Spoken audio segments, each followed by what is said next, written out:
Could Proving Grounds Master Yi beat Fatalis in a 1v1 whilst he's on a favorable battlefield? I believe Master Yi would win, and I'm going to tell you why. I'm not going to go over the characters extensively, but I will give you a summary of their lore. So Fatalis is an elder dragon, which is a group of dragons from Monster Hunter. Not always dragons, but very, very powerful creature. And most of these creatures just happen to be so strong that whenever they're in an environment, they cause issues for humans indirectly, whereas Fatalis is the opposite. It is the only monster that goes out of its way to kill humans because it hates humans for their hubris. One of its biggest feats is the most powerful civilization in human history in Monster Hunter was destroyed by Fatalis. They famously had their final showdown in Castle Strayed, where it just melted things to oblivion, and any hunter it destroyed, it would melt their armor and attach it to its scales, making itself even stronger. The other thing about Fatalis is, if you do manage to slay it and make armor out of it, as you're wearing the armor, you hear the souls of the other hunters screaming in pain, and it is rumored that it eventually corrupts you, consumes you, and those hunters that wore the Fatalis armor eventually become Fatalises themselves.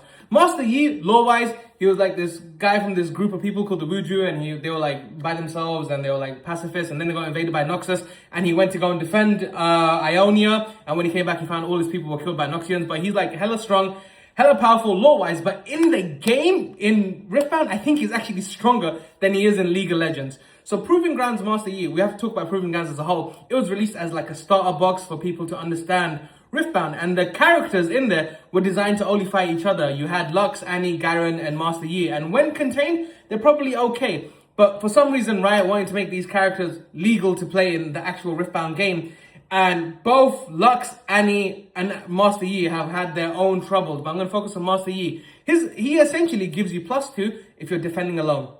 Now, his colors allow him to buff his characters immensely. He can target characters in the base where they're usually offered more protection than being on battlefields. And he has essentially dominated the meta and been a top 3 deck, in my opinion, since the beginning, outside of maybe Spirit Forge. Other than that, he has been a problem. He's incredibly simple to play, and he always gets good stuff that bolsters him even more. His only weakness, I would say, is maybe card draw, but even then, he has so many ways of circumventing that. It is one of the strongest decks in Riftbound history, and has been one of the strongest decks since its inception. So yeah, I think Master Yi could beat it because the closest thing to Fatalis in Riftbound is probably an Elder Dragon, and an Elder Dragon only has 10 might. Master Yi has multiple ways of protecting himself, and he has ways of making his units go over 10 might. He could easily charm in an Elder Dragon to the battlefield and drop a Rengar on it, and then drop a punch first, and even then I think you kill the Elder Dragon. So yeah, I think Proving Grounds Master Yi is the strongest thing that I can think of right now.